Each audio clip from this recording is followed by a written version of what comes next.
Bạn đã nhận được một bưu phẩm từ chị Nguyễn Thị Kim Loan. Tổng là 520.000. Rồi, ở trong bưu phẩm thì có đầu tiên chính là 3 cái bánh khối đã xếp ra đây rồi. Yeah.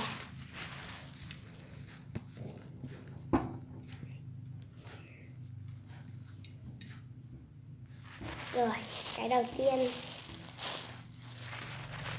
mình cái này siêu thơm mùi dâu và rất chậm tan. Tiếp theo chính là đậu hũ.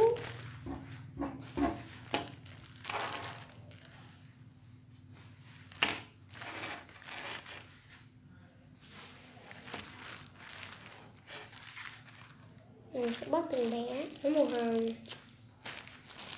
màu xanh dương và xanh lá, xanh dương. Và tiếp theo đó chính là cơm lắm.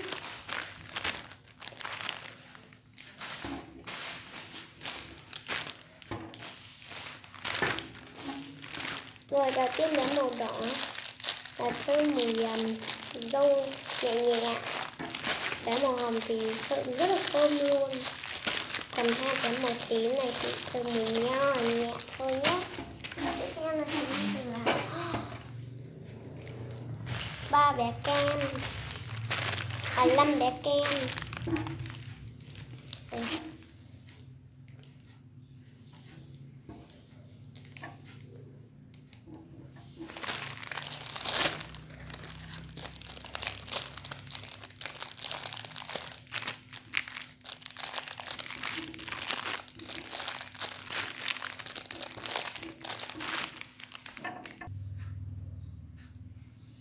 Các bạn ơi, đây là tất cả số quýt xi mà mình đã mua của chị Loan nhé.